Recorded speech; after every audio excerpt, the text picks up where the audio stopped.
초등학교 시절에 좀 굉장히 유행했던 한 권의 책이 있습니다. 제가 그림을 좀 준비해 달라고 했는데요. 한번 띄워주시겠습니까?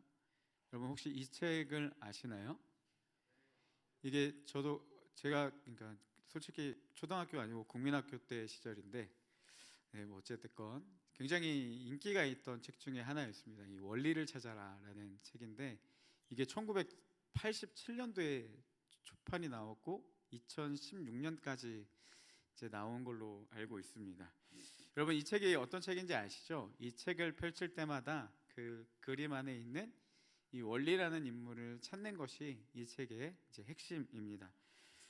만일 이 책이 무슨 책인지 모르고 그냥 그림만 보고 넘기고 책을 읽었다고 끝낸다라면, 이 책에 담겨 있는 그 본래의 의도, 이 저자가 지을 때 생각한 그 본래의 의미들을 이제 전혀 이해하지 못하고 넘길 수가 있습니다.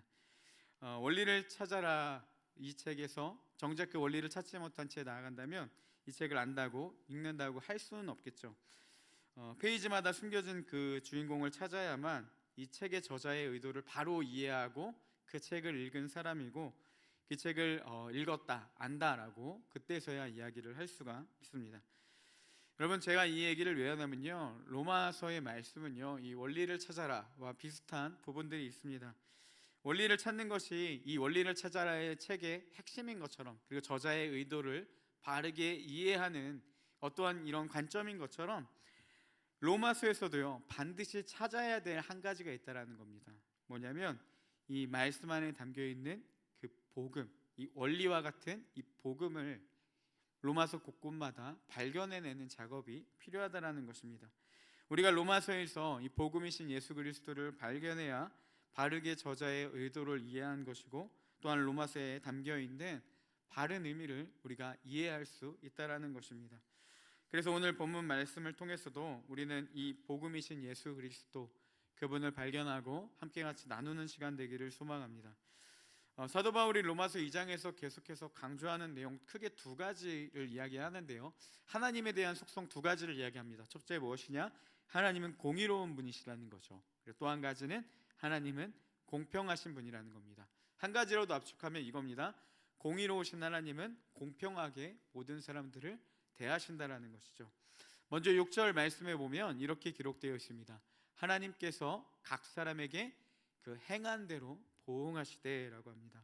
하나님은 누구든지 남녀노소를 막론하고 행한 대로 보응하시는 분, 공평과 공의로 행한 대로 갚아주시는 분이다, 이렇게 소개를 했습니다. 또한 11절에도 보면요, 11절에 보니까 이는 하나님께서 외모로 사람을 취하지 아니하심이니라 라고 합니다. 세번역 성경은 이렇게 번역했어요. 하나님께서는 사람을 차별함이 없이 대하시기 때문입니다. 그러니까 차별 없이 모든 사람을 공의와 공평으로 심판하시는 분, 그분이 하나님이시라는 거죠. 12절 오늘 본문에도 같은 맥락으로 이렇게 소개합니다. 물은 율법 없이 범죄한 자는 또한 율법 없이 망하고, 물은 율법이 있고 범죄한 자는 율법으로 말미암아 심판을 받으리라. 너희들이 율법을 가지고 있든지 가지고 있지 않든지 간에 그게 중요한 게 아니라, 누구든지 율법을 가지고서도 갖지 않고서도 죄를 범한 자는 하나님의 심판을 받게 될 것이다, 이렇게 이야기를 하고 있죠. 그래서 남녀노소를 막론하고 누구든지 죄를 지으면 하나님 심판이 기다리고 있다, 이렇게 소개를 해주고 있습니다. 여러분 사람은요 누구나 다 삶의 여정을 마치고 나면, 삶의 모든 이 길이 끝나고 나면 반드시 공의로우신 하나님, 이 공평하신 하나님, 심판자 되시는 그 주님 앞에 우리는 서게 된다라는 것이죠. 그리고 하나님은요 우리가 행한 대로 그거에 따라서 우리에게 보응해 주시는 분, 갚아주시는 분이십니다. 바른 길을 살았는지 바른 길로 가지 못했는지를 판결하신 후에 바른 길을 걸었던 그 의인들에게는 영광과 존귀와 평강과 영생으로 주시고, 반대로 죄인에게, 바른 길을 걷지 못한 자들에게는 진노와 분노로, 그리고 환난과 공고로 그것들을 보응해 주신다, 이렇게 말씀해 주십니다. 그러기에 우리에게 요구되는 게 무엇입니까? 우리는 이 바른 길을 걸어갈 수 있어야 된다라는 것이죠. 여러분 사람들은요 대부분 할 수만 있다면 이 바른 길을 걸어가기를 원합니다. 우리도 자녀들을, 특히 이제 양육하는 부모님들도, 그리고 우리가 양육을 받았던 어머님과 아버님들이 어떻게 했습니까? 바른 길을 가기 위해, 자녀가 이 바른 길을 걷기 위해 부단히도 많이 노력한다는 거죠. 이 바른 길을 가지 못한다고 생각할 때 그를 훈계하고 훈육하고, 심지어 뭐 지금은 모르겠는데요, 저는 어렸을 때 엄청나게 많이 맞았습니다. 그러니까 이제 때려서라도 자녀가 바른 길로 갈 수 있도록 이제 이끌어주는 게 부모님의 역할이었다는 거죠. 그러니까 모든 사람들이요 다 이렇게 바른 길을 가기를 원하고, 또한 내 자녀들이 바른 길을 가기를 원하는 그런 모습들을 볼 수가 있습니다. 근데 이 사람마다 생각하는 바른 길이 각각 조금씩은 다를 수 있습니다. 어떤 사람들은요, 이 바른 길이라고 하면 이 인격의 성숙이라 여기는 사람도 있겠죠. 그래서 그런 사람들은 좋은 사람이 되기 위해서 자신의 삶에 많은 에너지와 많은 시간과 모든 것들을 투자합니다. 어떤 사람은 높은 지위에 오르는 것, 또 높은 명예를 얻는 것, 그것들을 바른 길로 여겨서 이것을 얻기 위해 부단히 노력하고 살아가죠. 뭐 더 나아가서 바르고 정직한 방법으로 얻기를 원하며, 그런 것을 바른 길로 여기는 사람들은 정직과 바른 길을 어떻게든 지키기 위해서 부단히 노력합니다.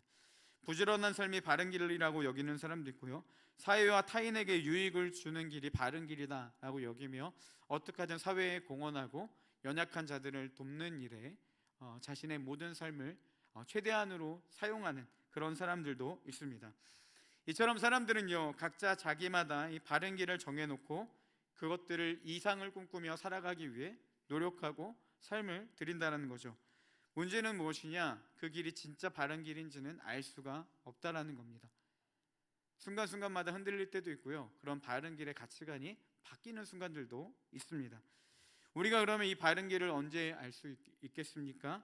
우리의 모든 삶의 여정이 끝나고 하나님의 심판대 앞에 섰을 때, 공의와 공평하심으로 사람의 행한 대로 갚아주시는 하나님 앞에 섰을 때 우리가 바른 길을 걸었는지 그렇지 않았는지를 그때서야 알게 된다는 것이죠. 여러분, 그런 우리들을 향해 오늘 로마서 말씀은 분명하게 이야기를 해주고 있습니다. 바른 길은 무엇이냐? 오직 하나님이 그 기준이 된다는 거죠. 만약 우리가 정한 길이 하나님이 제시한 바른 길과 다른 길을 걸어가고 있다면 그것은 바른 길이라 할 수가 없다는 거죠. 그리고 바른 길을 걷지 않는 자들은 반드시 하나님의 심판이 있음을 보여주고 있습니다. 어제 아내랑 이런저런 이야기를 나누다가 제 아내가 이런 이야기를 했습니다. 내일 설교 또 죄에 대한 이야기야? 이런 비슷한 뉘앙스를 했어요. 그래서 제가 대답을 했습니다. 오늘은 하나님의 심판이야. 이렇게 얘기를 했습니다. 그러니까 이제 아내가 이런 얘기를 해요. 이제 충분하니까 좀 그만 좀 해. 이렇게 이야기를 했습니다. 왜냐하면 여러분, 이 심판이 있다, 뭐 죄가 있다, 이런 얘기들이 솔직히 우리 귀에 듣기에 별로 이렇게 좋게 달갑지는 않습니다. 여러분, 좀 불편하게 여겨지는 게 뭐 하나님의 심판, 죄, 형벌, 뭐 이런 내용 아니겠습니까? 우리 좀 이렇게 듣기 싫어하는 영역 중에 하나인데, 여러분, 제가 오늘 말씀 서론에서 이런 이야기를 했죠. 원리를 찾아라의 핵심은 무엇입니까?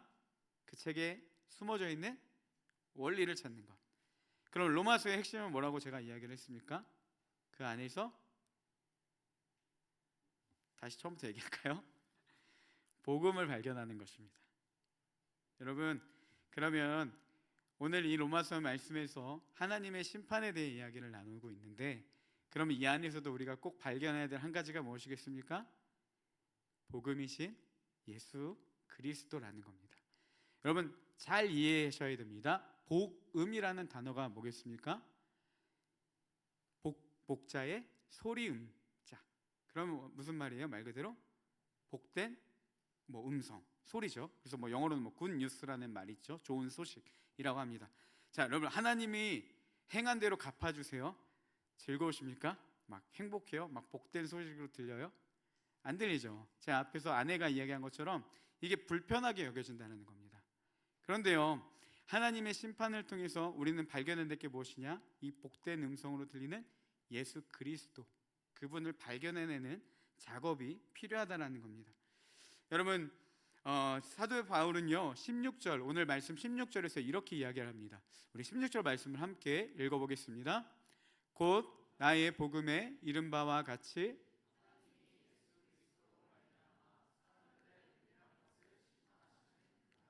네, 이 말씀을 보면요 이렇게 사도 바울이 얘기합니다. 곧 나의 복음에 이른 바와 같이. 무슨 말이냐면 바울은 자신이 복음을 전한 것처럼 뭐라고 이야기하냐, 하나님이 예수 그리스도로 말미암아, 그러니까 예수 그리스도로 인해서 사람들의 은밀한 것을 심판하시는 그날이라는 겁니다. 그러니까 자신이 복음을 전한 것과 같이 하나님이 예수 그리스도로 인해 사람들을 은밀한 것을 심판하시는 그날이다.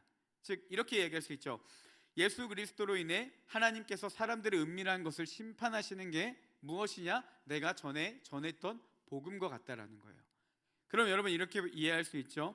하나님의 심판은요 복음의 일부가 된다라는 겁니다. 그러면 이 듣기 싫은 음성 가운데서도 우리가 발견해야 될 게 무엇이냐? 복된 소식이 무엇인지를 찾아내야 된다라는 거예요. 로마서의 주제의 말씀이요 1장 16절과 17절입니다. 먼저 16절 말씀에는 이렇게 기록되어 있습니다. 내가 복음을 부끄러워하지 아니하노니 이 복음은 무엇이냐? 모든 믿는 자에게 구원을 주시는 하나님의 능력이 됨이라 라고 합니다. 복음은요 모든 믿는 자에게, 좋은 소식이 무엇이냐? 모든 믿는 자에게 구원을 주시는 하나님의 능력이라는 거예요. 그러면 이 구원, 누군가를 건져내는 것, 무엇으로부터의 건져냄이겠습니까? 죄.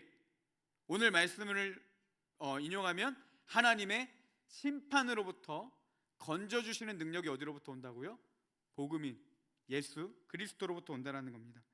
그래서 복음이신 예수 그리스도를 믿는 자에게, 누구든 모든 믿는 자에게 구원을 주시는 하나님의 능력이 복음 안에 있다라는 것이죠. 그래서 예수 그리스도를 믿는 자녀들은요 하나님의 심판으로부터 구원을 주시는 하나님의 능력을 경험하게 된다는 겁니다. 하나님의 심판 자체는요 우리에게 듣기 좋은 소식이 아니지만 그걸 통해서 내가 심판 안에 있는 존재, 내 상태를 파악하고 모든 믿는 자에게 구원을 주시는 하나님의 능력을 알게 될 때 예수 그리스도가 좋은 소식으로 다가오게 된다는 거예요. 마치 이런 것과 같습니다. 여러분, 제가 누군가에게 빵을 주는데요 배부른 사람에게 이 빵은요 결코 준다는 소식이 좋은 소식이 될 수 없습니다. 필요하지 않을 수도 있고요 받아뒀다가 나중에 먹을 수도 있겠죠. 그리 행복하지가 않아요. 그렇지만 정말 배고픈 사람에게 이 빵은요 담비와 같은 소리라는 거죠. 복음과도 같다라는 겁니다. 즉 죄에서 건지시는 하나님의 능력, 심판으로부터 건지시는 하나님의 능력이 복음인데 어떤 사람이 이걸 복음으로 받아들이겠습니까?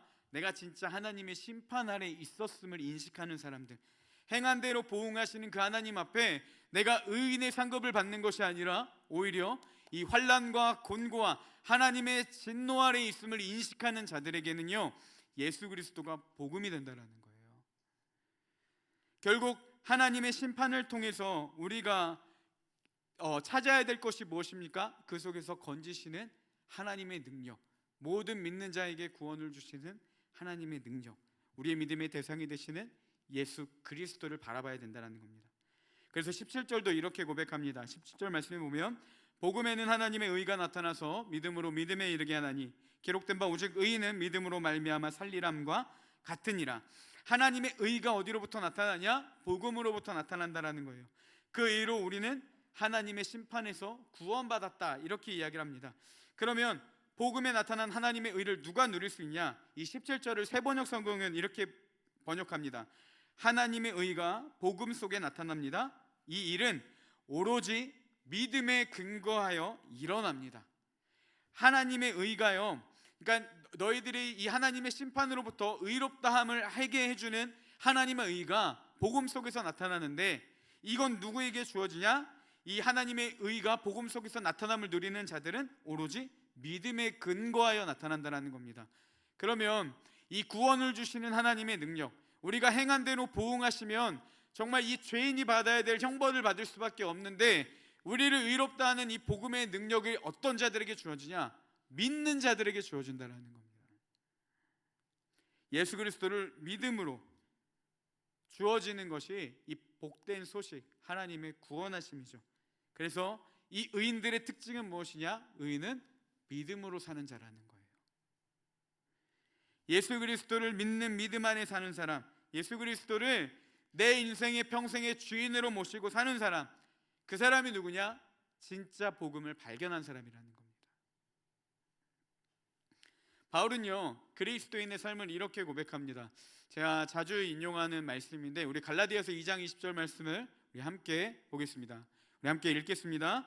내가 그리스도와 함께 나니 그런즉 이제는 내가 사는 것이 아니요 오직 내 안에 그리스도께서 사시는 것이라. 이제 내가 육체 가운데 사는 것은 나를 사랑하사 나를 위하여 자기 자신을 버리신 하나님의 아들을 믿는 믿음 안에서 사는 것이라. 그리스도인이 누구냐? 바울은 이렇게 이야기합니다. 그리스도인은 첫째, 내가 사는 것이 아닌 삶이라는 겁니다. 그리스도인은 누구시냐? 내가 주인 되어 사는 삶이 아니라 오직 내 안에 그리스도께서 사는 삶, 이게 그리스도인이라는 거예요. 그리고 마지막에 이렇게 이야기하죠. 내가 이제 육체 가운데 살아가는 것은, 여전히 내가 육신을 입고 살아가는 것은 내 마음대로 삶이 아니라 하나님의 아들을 믿는 믿음 안에서 사는 것이다. 이게 그리스도인이라는 겁니다. 그럼 이렇게 정리할 수 있습니다. 그리스도인은 누구냐? 믿음으로 살아가는 자들, 즉 내 삶이 주인이 나였던 자리에서 예수 그리스도를 믿는 믿음으로 사는 자들, 예수 그리스도가 주인됨으로 살아가는 자들, 내 방식이 아닌 예수 그리스도의 방식대로 살아가는 자들, 이게요 그리스도인이라는 겁니다. 여러분, 우리의 삶을 좀 진지하게 돌아봤으면 좋겠습니다. 예수 그리스도가 정말 내 삶의 주인이 되십니까? 진정으로 예수 그리스도가 진짜 내 삶의 주인이 되는지, 여러분 우리가 삶을 돌아보며 곰곰이 내 상태를 한번 돌아보는 시간 되었으면 좋겠습니다.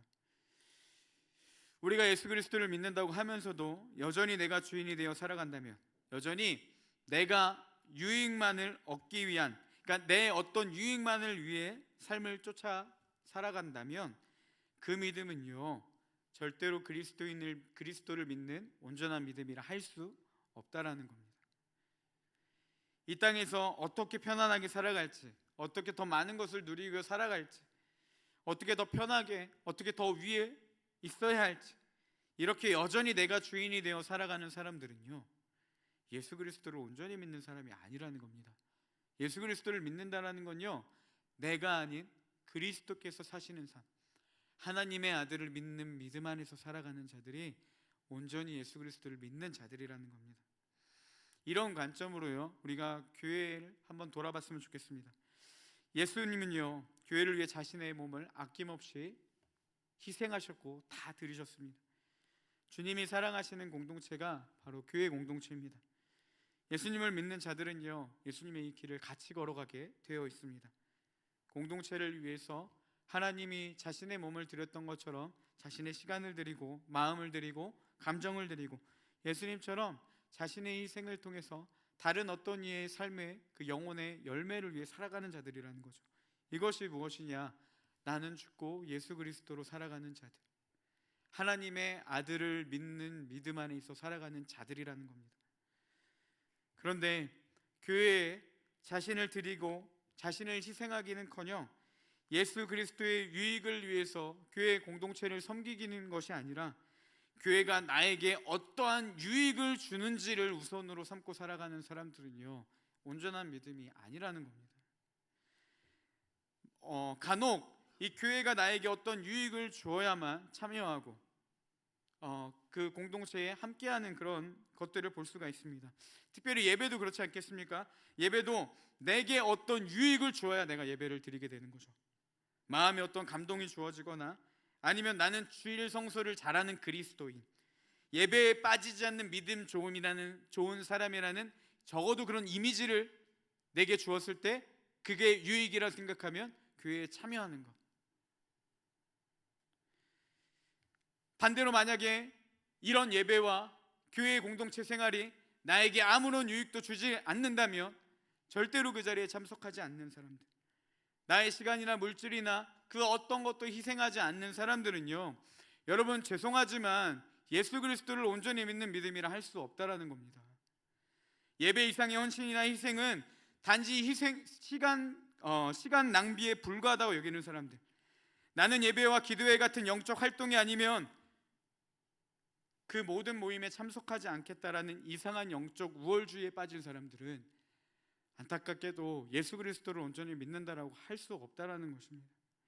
주님은 교회 공동체를 위해, 특별히 우리 온사랑 교회 공동체를 위해 참 많은 것들을 희생하시고 우리에게 많은 것들을 베풀어 주셨는데, 과연 우리는요, 하나님이 사랑하는 교회를 위해서 어떤 거를 드리고 어떤 거를 희생하며 무엇을 바라고 주님의 영광을 위해 살아가고 있냐는 것입니다. 아무것도 희생하지 않고 단지 이 교회의 존재 목적이, 청년부 안에 공동체의 존재 목적이 내 유익을 주는 어떠한 목적이 될 때, 내 유익만을 위해 공동체를 대하고 참여하게 된다면 여러분 정말 안타깝지만요, 그런 삶은 하나님이 원하시는 삶이 아니라는 겁니다. 이런 믿음은요, 그리스도를 온전히 믿는 삶과는 굉장히 거리가 먼 삶이라고 이야기할 수도 있습니다. 여전히 내가 주인이 되는 삶이겠죠.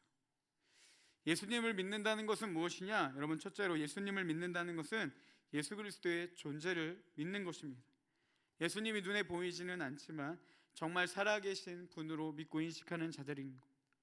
그래서 내가 그런 내 유익을 따라 행할 때마다 주님이 신경 쓰이기 시작하는 거예요. 보이지는 않지만 살아계신 그분이 자꾸만 불편함으로 다가오기 시작합니다. 그래서 그분의 뜻대로 살지 못한 내 자신이 죄라는 것을 인식하게 되고 날마다 그분의 존재를 인정하는 것, 이것이 예수 그리스도를 믿는 자들의 특징이라는 겁니다. 삶에서 매 순간마다 주님을 떠올리고 나와 함께 하시는 하나님을 인정하고 정말 함께 하시는 것처럼 활동하는 사람들, 그렇게 주님과 친밀함을 누리는 사람들이 예수 그리스도를 믿는 자들이라는 겁니다. 두 번째, 예수 그리스도를 믿는다는 건 무엇이냐? 예수 그리스도가 내 죄를 위해 죽으시고 부활하심을 믿는 자들입니다. 우리는요, 오늘 말씀에처럼 이 다 하나님의 심판, 공평하시고 공의로우신 하나님의 심판 앞에 행한 대로 보응하시는 주님 앞에 우리를 기다리는 것은 의의 열매가 아니라 이 심판의 열매라는 것이죠. 바른 길이 무엇인지 알지도 못하고 잘못된 길로 걸어갔던 자들이었습니다. 이렇게 생을 마감하게 되면 하나님의 진노와 분노의 심판이 기다리고 있는데, 그런 우리를 구원하기 위해 주님이 십자가에서 죽으시고 우리를 위해 부활하셨다라는 것이죠. 죄의 저주인 사망에서 우리를 구원하기 위해 십자가에서 죽으실 뿐만이 아니라 그 죽음을 이기시고 다시 살아나심을 믿는 자들입니다. 이것이 왜 중요하냐? 정말 예수 그리스도께서 나의 죄를 위해 죽으시고 부활하심을 믿는 자들은요, 이것이 진짜 복음으로 여겨지는 사람들은 어떤 사람들이냐? 날마다 하나님과 함께 가지 않는 내 자신의 모습을 볼 때마다 그것이 죄라는 인식이 들기 시작합니다. 그리고요, 이 죄의 문제를 절대 해결할 수 없고 죄로 인해 하나님의 임박한 진노가 있음을 인식할 때마다 죄의 문제를 해결해 주시는 유일한 한 분이신 하나님, 죄의 모든 사망의 저주를 끊으시고 부활하신 예수 그리스도, 그분을 찾게 되는 것입니다. 죄를 짓는 자신의 연약함을 발견할 때마다 죄에서 승리하신 주님을 찾고 주님을 의지하는 자들, 이것이요 예수 그리스도를 믿는 자라는 겁니다. 예수님을 믿는다는 것, 세 번째는 무엇이냐? 오직 그리스도께서 내 안에 사는 자라는 거예요. 여러분, 그리스도인들은 하나님의 부재를 느낄 때마다 굉장히 큰 괴로움을 느낍니다. 삶이 평안하고 많은 것들을 누리고 살아가도, 행복해도, 로또에 당첨되고 억만장자가 된다고 하더라도 그리스도가 내 안에 없다라는 인식이 들 때마다, 하나님의 공허함을 느낄 때마다 괴로워하는 사람들이 예수 그리스도를 믿는 자들의 특징이라는 것입니다. 전에 한 지인분이 제게 이런 질문을 했었습니다. 살면서 뭐가 제일 힘든 것 같냐? 제게 떠오르는 생각은 하나였습니다. 여러분, 그리스도인이 제일 힘든 게 뭐겠습니까? 하나님의 뜻대로 살지 못하는 것, 하나님이 나와 함께 하심을 내가 인식하지 못하는 것. 예수님이 없는 것만큼, 그분이 느껴지지 않는다라는 인식이 들어오는 것만큼 그리스도인에게 괴로운 것은 없다라는 거예요. 삶의 목적과 전부를 잃어버린 순간이기 때문에 여러분, 주님을 느끼지 못하는 것만큼 그리스도인들에게 괴로운 것은 없습니다. 반대로 우리가 날마다 그 주님의 함께 하심을 느낄 때마다, 경험할 때마다, 주님이 내 안에 계심을 우리가 인식할 때마다 주어지는 그 행복은요, 다른 세상 그 어떤 것도 비교할 수 없는 행복이라는 것입니다. 세상에서 가장 큰 행복은 무엇이냐? 하나님이 우리를 만나 주심이라는 거예요. 주님을 만날 때보다 이 땅에서 더 큰 행복은 없다라는 겁니다. 그래서 여러분, 그 찬송가 438장의 3절에 보면 이런 가사가 있습니다. 잘 아시는 찬양인데, 높은 산이 거친 들이 조막이나 궁궐이나 내 주 예수 오신 곳이 뭐죠? 그 어디나 하늘나라 할렐루야 찬양하세 내 모든 죄사함 받고 주 예수와 동행하니 그곳이 하늘나라. 이것이요, 예수 그리스도를 믿는 자들, 복음에 믿는 자들의 삶이라는 것입니다. 예수님을 믿는다는 것은 무엇이냐? 이처럼 하나님이 믿는 믿음 안에서 살아가는 것, 주님이 내 삶에 함께 하심으로 가장 큰 기쁨임을 깨닫는 자들, 이런 사람들이 예수 그리스도를 믿는 자들이라는 것입니다. 이 믿음에 대해서 한 군데만 더 살펴보기를 원하는데요, 빌립보서 3장입니다. 빌립보서 3장에 보면 예수님을 만나기 이전의 사도 바울의 고백과 예수님을 만난 이후의 사도 바울의 고백이 함께 담겨져 있습니다. 먼저 예수님을 만나기 전에 사울은요, 어떻게 인식을 했냐? 율법을 따르는 것이 옳은 길이라 여겼던 사람입니다. 그래서 5절 6절에 보면 사도 바울은 자신을 이렇게 소개하고 있습니다. 예수님을 만나기 이전에 사도 바울이 어떤 자였냐? 우리 5절 6절 말씀을 함께 읽어보겠습니다. 같이 읽겠습니다. 나는 8일 만에 할례를 받고 이스라엘 족속이요 베냐민 지파요 히브리인 증인의 히브리인이요 율법으로는 바리새인이요 열심으로는 교회를 박해하고 율법의 의로는 흠이 없는 자라. 유대 사회에서 여러분, 사도 바울의 지위가 얼마나 높은 사람이었냐면요, 8일 만에 할례를 받은 자였고 이스라엘 유대인이었고 베냐민 지파였고 히브리인 중에 히브리인이었다고 합니다. 그 율법으로는 그 모든 율법들을 잘 행하던 바리새인이었다고 합니다. 그러니까 굉장히 존경받는 인물이었고요, 굉장히 본이 되고 싶어하는 그런 이상적인 사람의 삶을 살고 있었던 게 사도 바울이라는 거죠. 그래서 자신을 이렇게 얘기하죠. 율법으로는 흠이 없는 자였다. 그러니까 누구에게나 여러분 그 닮고 싶은 사람, 그리고 존경하는 인물이 유대 사회적으로 이상적인 삶을 살았던 것이 사도 바울이었습니다. 많은 것을 가지고 있었고요, 많은 명성이 있었고요, 누구나도 받는 그런 존경이 있었습니다. 그러니까 어떻게 보면 사회적으로 큰 성공을 이룬 자였죠. 그 자가요, 이것을 삶의 전부로 여기며 이 율법을 지키는 일에 힘썼던 사도 바울이 6절까지 이야기한 후에 7절에 갑자기 그 모든 것들을 다 부정하는 고백을 합니다. 우리 7절 그리고 8절 상반절까지 말씀을 한 번 더 같이 읽어보겠습니다. 함께 읽겠습니다. 그러나 무엇이든지 여길 뿐더러 또한 모든 것을 해로 여김은. 갑자기 뭐라고 이야기하죠? 내가 율법으로는 흠이 없는 자였는데 그러나 무엇이든지 내가 유익하던 것을 다 해로 여기고 부정하게 여긴다, 이렇게 이야기를 하죠. 심지어 배설물로 여긴다라고 이야기를 합니다. 과연 이 사이에 바울에게 무슨 일이 일어났냐는 거죠. 계속해서 우리 8절 말씀과 9절 상반절까지 말씀 우리 한 번 더 같이 읽어보겠습니다. 또한 모든 것을 해로 여김은 내 주 그리스도 예수를 아는 지식이 가장 고상하기 때문이라. 내가 그를 위하여 모든 것을 잃어버리고 배설물로 여김은 그리스도를 얻고 그 안에서 발견되려 함이니. 바울이 뭐라고 이야기하냐면요, 모든 것을 해로 여긴다. 왜요? 내 주 그리스도 예수를 아는 지식이 가장 고상하기 때문이라는 거예요. 예수 그리스도를 아는 지식이 가장 고상함을 알게 되자, 깨닫게 되자 자신이 전 삶을 드리고 헌신하며 쌓아왔던 스펙들이요, 가치 있게 여기며 율법에 흠이 없음을 자랑하던 바울의 삶이요, 아무런 가치가 없었음을 고백하게 됩니다. 오히려 이것들을 내가 유익하지 않는 해로 여긴다, 이렇게 이야기를 합니다. 예수 그리스도를 아는 지식이 이 땅에서 가장 고상한 지식임을 깨닫게 되자 그의 삶에 가치관의 전환이 찾아옵니다. 율법을 위해 살았던 그 삶이요 갑자기 어떻게 바뀌냐? 8절에 보니까 내가 그를 위하여 모든 것을 잃어버리고 해로 여기 배설물로 여기면 무엇이냐? 그리스도를 얻고 그 안에서 발견되기 원합니다. 이렇게 고백을 합니다. 세번역 성경 뭐라 했냐면 그리스도의 사람으로 인정받으려 합니다. 내가 이전의 모든 그 율법의 모든 것들이 스펙들이 이제는 다 해로 여기고 배설물처럼 여기는 이유는 무엇이냐? 내가 그리스도 안에서 인정받기를 원한다라는 거예요.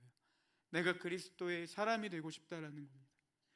예수 그리스도를 아는 지식이 가장 고상함을 깨닫게 되자 그리스도를 얻기 위해 노력하다 보니까요 이전에 따랐던 율법과 자신의 사회적인 지위와 스킬들이 오히려 아무런 의미 없다, 아니 의미가 없는 뿐만 아니라 하나님을 알아가는데 방해가 된다라고 고백을 하는 겁니다. 예수 그리스도를 발견한 바울이 가치관이 전환이 오기자 어떤 일들이 일어나냐? 자신이 주인되고 자신의 유익만을 위해 살았던 사람들이 가치 없다, 해로 여긴다, 내게 삶의 배설물과 같다, 이렇게 이야기를 하는 겁니다.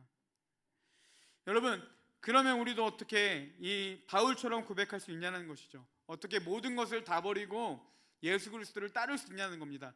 한편으로는 그리스도인들의 갈망 아니겠습니까? 우리가 끊고 싶은 죄들, 여전히 버려야 할 모습들, 그리고 바뀌어야 될 많은 삶의 부분들이 있는데 이게 노력한다고 되는 게 아니잖아요. 우리가 결단한다고 되는 게 아닙니다. 우리도 하고 싶은데 되지 않는 부분들이죠. 그러면 어떻게 여전히 내가 예수 그리스도를 믿는다고 하면서 바른 길을 걸어가지 못하는 삶의 부분들을 사도 바울처럼 해로 여기고 배설물로 여기는 것이 아니라 여전히 아직도 사랑하는 마음이 있는 이유는 무엇이냐? 내 주 예수 그리스도를 아는 지식이 가장 고상하기 때문이라. 여러분, 이게요 진짜 우리 안에 깨달음으로 다가와야 된다는 겁니다. 예수 그리스도를 아는 지식이 가장 고상하다. 내가 이전에 여전히 유익 부리고 내가 사랑하는 그 모든 것들보다도 비교할 수 없는 그 가치, 예수 그리스도가 정말 가치 있음을 우리 안에 깊이 깨달아줘야 된다는 겁니다. 어떨 때 가능합니까? 주님이 인격적으로 우리 가운데 임하실 때, 예수님이 정말 복음됨을 우리 가운데 깨닫게 해주실 때 가능하다는 겁니다. 이 깨달음이 있어야 여러분 사도 바울처럼 모든 것을 해로 여기고 배설물로 여기며 하나님을 따를 수 있는 은혜가 주어지게 되고, 우리 삶의 우선순위가 다른 어떤 무엇이 아니라요 사회적인 성공과 많은 부를 축적함과 어떤 고상한 사람이 되는 것과 누가 봐도 사람 좋은 사람이 되는 게 아니라 그리스도의 사람으로 인정받고 싶은 갈망이 일어나기 시작한다는 겁니다. 그때 우리는 죄의 영향력 안에 살던 우리의 삶의 영역들이, 내가 주인 되어 살던 삶의 영역들이 점점씩 그리스도가 주인 되는 삶으로 바뀌게 된다는 겁니다. 많은 이들이 어느 순간 갑자기 삶이 변하고 그리스도의 사람으로 바뀌는 공통적인 사건 한 가지는 똑같습니다. 그들은 모두 주님을 인격적으로 만났다라는 거예요. 예수 그리스도가 가장 고상함을 깨닫게 되었다라는 겁니다. 그러면 나를 위해 살던 욕심들, 주님 없이 살던 모든 삶의 욕심들이 배설물로 여겨진다라는 거예요. 내가 결단하고 되는 것이 아니라 예수 그리스도를 아는 지식이 가장 고상함을 깨닫게 될 때 이것들이 배설물로 여겨진다는 겁니다. 여러분, 죄를 버린다고 하나님과 친밀해지는 게 아닙니다. 예수 그리스도가 복음이심을 깨닫게 될 때 그것이 우리 안에 해로 여겨지게 된다는 거예요. 정말 하나님의 뜻대로 잘 살아보고 싶습니까? 말씀대로 정말 결단하고 이제 다른 삶을 살기를 원하십니까? 그러면요 예수 그리스도를 아는 것이 가장 고상함이라 사도 바울과 같은 이 고백이 우리 가운데 이루어져야 된다는 겁니다. 그러기 위해서 우리 안에 반드시 갈망해야 될 것, 반드시 나타나야 될 역사, 예수 그리스도를 만나는 그 체험의 은혜가 있어야 된다는 거예요. 사도 바울은요 16절에서 복음을 이렇게 소개하고 있습니다. 곧 나의 복음의 이른 바와 같이. 뭐라고 복음을 표현합니까? 나의 복음이라는 거예요. 예수 그리스도가 나의 복음이라는 겁니다. 여러분, 주님이 복음 되십니까? 그것이 내 삶의 어떤 부분으로 증명을 하겠습니까? 진짜 그게 복음으로 다가오는 것, 그것은요 우리가 주님을 만날 때 가능하다라는 사실입니다. 예수 그리스도가 정말 복음으로 다가올 때 그분을 아는 것이 가장 고상함이라. 이 고백이 나타나기 시작한다라는 거예요. 그러기 위해서 정말 주님을 깊이 만나는 놀라운 축복이 우리 청년부 안에 가득하기를 소망합니다. 여러분, 그 주님을 만나고 싶은 갈망이 우리 가운데 일어나기를 소망합니다. 적어도 그거를 우리가 할 수는 없지만 하나님께 그 마음 달라고, 주님 만나서 삶이 변화되길 원한다고, 그 간절함 가운데 날마다 하나님을 찾고 주님 앞에 나아가는 우리 사랑하는 모든 온사랑교회 청년들이 되시기를 주님의 이름으로 축복합니다. 우리 이 시간 함께 같이 찬양하고 기도하며 나아가겠습니다.